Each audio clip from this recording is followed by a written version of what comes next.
ఒక త్రాగుబోతు వాణిగా చిత్రీకరించారు. ఎవరండి? ఆ వీడియో ఎక్కడి నుంచి వచ్చిందో తెలియదు. ఆ సీసీటీవీ ఫుటేజ్స్ ఎక్కడి నుంచి తేపడ్డాయో తెలియదు. ఒక కల్పన చేసి ఒక దైవజనుని మీద ఒక వ్యూహం ప్రకారముగా త్రాగుబోతు వాణిగా చిత్రీకరించారు. ఈనాడు రాజకీయ కుతంత్రం. ఆ కుతంత్రాన్ని నమ్మిన వాడు ఎవడు? ఈ మందారమే. ఈ జాన్ పాల్ క్రీస్తు సంఘము ఛానల్ స్థాపించుకున్నవాడు ఈ మందారమే. పగడాల ప్రవీణ్ గారి మీద చేతబడి ప్రయోగతంతో నెలవేరిందా? దేవుడు నీకు బయలుపరిచాడా? బతుడా దేవుడు నీకు బయలుపరిచాడా? నాన్ స్టాప్ కోటింగ్ ఉంటుంది. రేపు పొద్దున 2 తీర్పులు ఉంటాయి. మొదటి కొరింథీ పత్రిక 3వ అధ్యాయం 9వ వచనం, ఒకడు కట్టిన వెడల సంఘము జీతానికి పాత్రుడు. ఇంకంతకంటే చెప్పను. ఈ మందారం అంటాడు, చూడండి, వినండి మీరే. శాతబడి చేశారట పగడాల ప్రవీణ్ గారికి. మరి నేను అడిగిన ప్రశ్నలన్నిటికీ, పాయింట్లన్నిటికీ సమాధానం ఉందా? గరాసీ దేశంలో అపొస్తలుల మార్కు సువార్త 5లో చూపించాం. మత్తయి సువార్త 8:28లో కూడా, 26లో కూడా, 28 స్పష్టంగా మనకు సాక్ష్యం ఇచ్చింది. 2 దెయ్యం పట్టిన వారు ఉన్నారు అక్కడ. ఇక్కడేమో ఒకడున్నాడు మార్కు సువార్త 5లో, మత్తయి సువార్త 8:28లో 2 ఉన్నారు. మరి పగడాల ప్రవీణ్ గారు ఎప్పుడైనా కానీ ఆయన దేహాన్ని ఆయన నలగొట్టుకున్నాడా? అక్కడ 2 ఉన్నారు. వారు పాలెము ఎలపటం ఉన్నారు, అంటే ఊరు గవిడి దగ్గర ఉన్నారు 2. ఒకడేమో ఊరిలో సంఖ్యల చేత బిగిచ్చి పడితే మార్కు సువార్త 5లో వాడు సంఖ్యలు తెంచుకొని వెళ్ళిపోయాడు. మరి పగడాల ప్రవీణ్ గారు సంఖ్యలు తెంచుకొని ఎక్కడన్నా వెళ్ళాడా? వెళ్ళలేదే. పైపెచ్చు చాతబడి చేశారంటావా మందారం? జాగ్రత్త. ఈ మందారం ఎలాంటి వాడంటే, ఆబద్ధ ప్రవర్త అని చెప్పటానికి ఈ మాటలు సాలవా?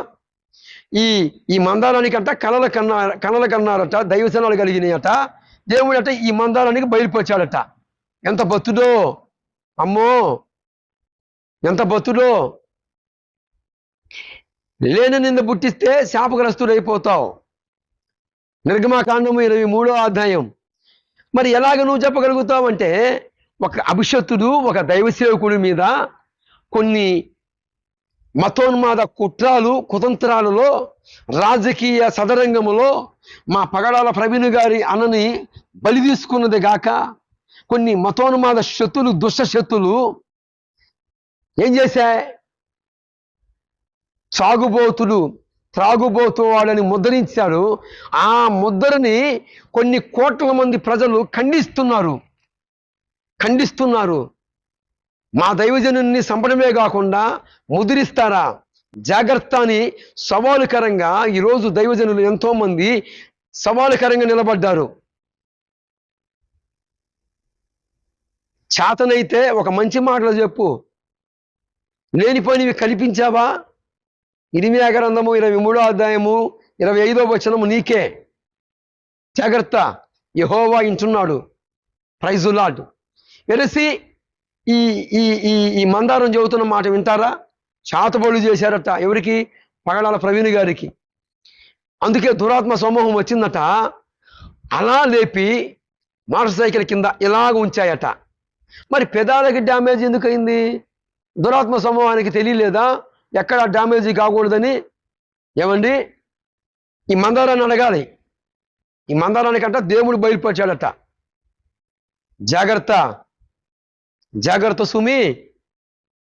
నోరు ఉందని, కొద్ది సంఘము ఉందని చెబుతున్నావు. అసలుకి నీ సంఘము ఎంతమంది ఉన్నారో, అసలుకి నీవు జీతానికి పాత్రుడువు కాదు అని నేను కరాఖండిగా తెలియజేస్తున్నాను. ఎందుకంటే ఒక నీతిమంతుడైన దైవజనుడి మీద నీవు నింది మోపివు గనుక ఫస్ట్ నువ్వే చెప్పావు, తాగాడని నువ్వే చెప్పావు. ఇప్పుడు ఫస్ట్ ఆఫ్ ఆల్ శాతబడులు చేశారు పగడాల ప్రవీణ్ గారికి అని చెబుతావా? మందారం నీకు బయలుపరిచాడు దేవుడు. ఇంత భక్తులు లేవని నీ మాటలు వణుకుతా చెబుతున్నావు. అక్కడ గారడి సీమోను అనేవాడు వాడు కూడా తనకు తానే దేవుడు అని చెప్పుకున్నాడు. అక్కడ ఉన్న ప్రజలందరినీ కూడా మగ్గిపెట్టాడు, యామరపరిచాడు. ఆ ప్రజలందరూ కూడా కొద్దివారు కానీ గొప్పవారు కానీ అందరూ ఈ గారడి సీమోని వశములో ఉన్నారు. ఎక్కడ అపొస్తలుల కార్యములు 8వ అధ్యాయము 9వ వచనములో ఉన్నాడు. రెఫరెన్సులతో సహా చూపించాను. నువ్వు ఒకే ఒక రిఫరెన్స్, ఏ రిఫరెన్సు మళ్ళా చూసి చదవటం ఏంటిది? మార్కు సువార్త 5వ అధ్యాయములో దెయ్యాలు పట్టిన వాడు ఏం చేశాడు? తను దేహాన్ని తానే విచిత్రంగా గాయాల పాలు చేసుకున్నాడు, గాయపరుచుకున్నాడు. పగడాల ప్రవీణ్ గారు ఎక్కడైనా చేసుకున్నాడా? పోనీ పగడాల ప్రవీణ్ మీదకి ఒక దురాత్మ సమూహం ఎలాగో వచ్చింది?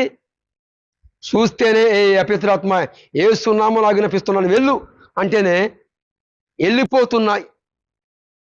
క్రీస్తు యేసు నామమును ప్రకటిస్తే అలాంటిది ఒక విశ్వాసం మీదనే ఒక శాతబడి మాంత్రిక ప్రయోగ తంతు ఫలించదు. అలాంటిది కొన్ని కోట్ల మంది ప్రజల్లో హృదయాలలో గూడు కొట్టుకున్న పగడాల ప్రవీణ్ గారి మీద ప్రయోగ తంతు ఫలించిద్దా? ఏం మాట్లాడుతున్నావు మందారం? మీలాంటి మందారాలు ఉండబట్టే ఈనాడు మతోన్మాదులు చెలరేగిపోతున్నారు. ఒక పక్క మతోన్మాదులతో మాట్లాడాలి, మరొక పక్క మీలాంటి మందారాలతో మాట్లాడాలి. ఉన్నది అందుకే మేము మీలాంటి మందారాలకి బుద్ధి చెప్పడానికే మేము ఉన్నది. వెరసి ఈ మందారం ఏం చెబుతున్నాడు వినండి. పగడాల ప్రవీణ్ గారి కట్ట చాతబడి చేశాడట.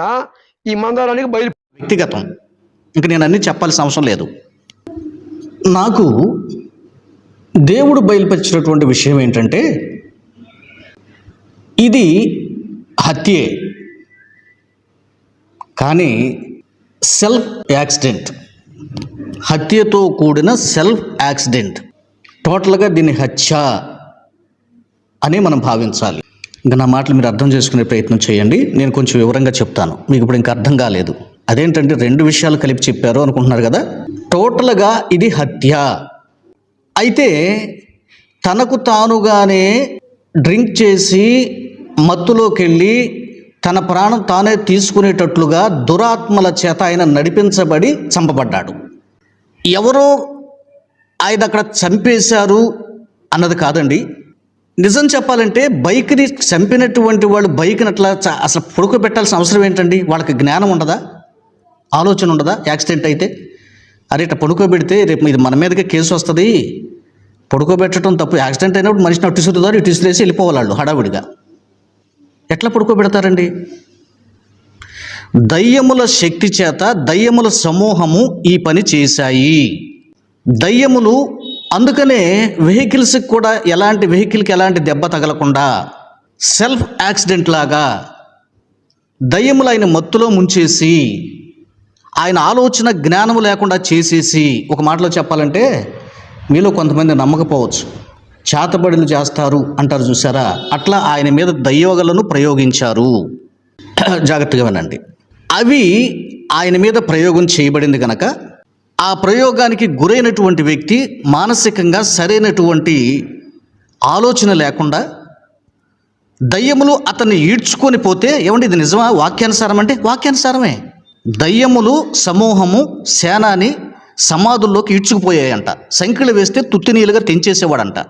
అతన్ని మనుషుల మధ్య లేకుండా తీసుకుపోయాయి అని బైబిల్లో ఉంది. కావాలంటే చదవండి, మార్కు సువార్తలో 5వ అధ్యాయంలో. ఆ ప్రయోగానికి గురైనటువంటి ప్రవీణ్ గారు, ఏమండి ఇదే విషయాన్ని మరొక సోదరు కూడా నాకు వచ్చి రీసెంట్గా చెప్పడం జరిగిందండి. డోపును ఉపయోగిస్తే ఎంతవరకు ఉపయోగిస్తారండి? నేను చెప్పే మాటలో సత్యం చెప్తున్నాను, వ్యతిరేక్తంగా కాదు, అనుకూలంగా కాదు, నాకు తెలిసినంతలో నిజం చెప్పే ప్రయత్నం చేస్తున్నా. డూపుని ఎంతవరకు పెడతారండి? మద్యం షాప్కి వెళ్ళి మద్యం కొనడానికి డూప్ ఉపయోగించవచ్చు. జర్నీ చేస్తున్నట్లుగా డూప్ను ఉపయోగించవచ్చు. అదే డూప్ క్యారెక్టర్కి ఆ పాత్రలో బాబు నువ్వు 3-4 చోట్ల బళ్ళ కింద పడాలరా అంటే ఏ డూపు ఒప్పుకోడు. కాబట్టి ఇది డూప్ అనేది కానే కాదు, గుర్తుంచుకోండి. రెండోది, ఆయన పర్సనాలిటీకి ఆయన హెల్మెట్ పెట్టుకుని ఉన్న, మాస్క్ ధరించున్నా ఖచ్చితంగా మ్యాచ్ అవుతున్నాయి. తర్వాత ఏదో మార్పింగ్ చేసి ఆయన ఫేస్ మార్చి మీసాలు ఉన్నట్టుగా సన్నట ఫేస్ కట్టు ఉన్నట్టుగా పెట్టారు. అది మార్పింగ్ చేసిందే. వీటిని చూసి ప్రజలు పాపం అయ్యో ఆయన దాంట్లో ఉంది ఆయన కాదు, ఇగో చూడండి ముఖం వేరే ముఖం కనపడుతుందంటూ అమాయకులైన క్రైస్తవులు పాపం చాలా మనోవేదనకు గురయ్యారు.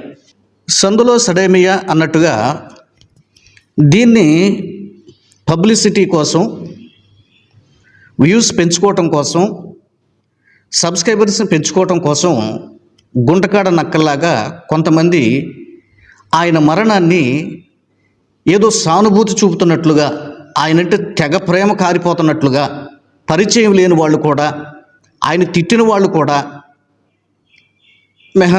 మెహర్బాని కనపరిచారు. ఇక అది నటన అంటారో నిజమంటారో మీరే తెలుసుకోండి. పబ్లిసిటీ పిచ్చితో కొంతమంది చేస్తే ధనాశతో కొంతమంది ముసల కన్నీరు కార్చారు.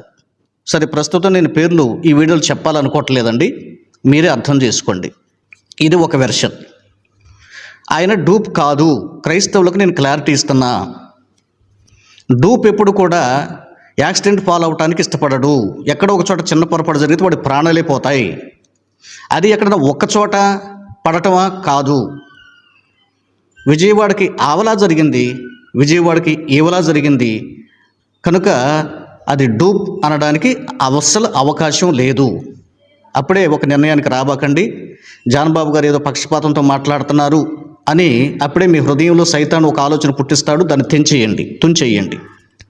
పూర్తి వీడియో వింటేనే మీకు విషయాలు అర్థమవుతాయి. నేను ముందే చెప్పాను, క్రీస్తు సమ్ముఖంలో నుండి నేను నాకు తెలిసినంతలో సత్యాన్ని మాట్లాడుతున్నాను. మీరు ఖచ్చితంగా విని తీరాలి, దీన్ని నమ్మి తీరాలి. 100% మీరు నమ్మి తీరాలి. ఒక్క అబద్ధపు మాట కూడా నేను చెప్పను. డూపును ఉపయోగించారు అన్నది శుద్ధ తప్పు.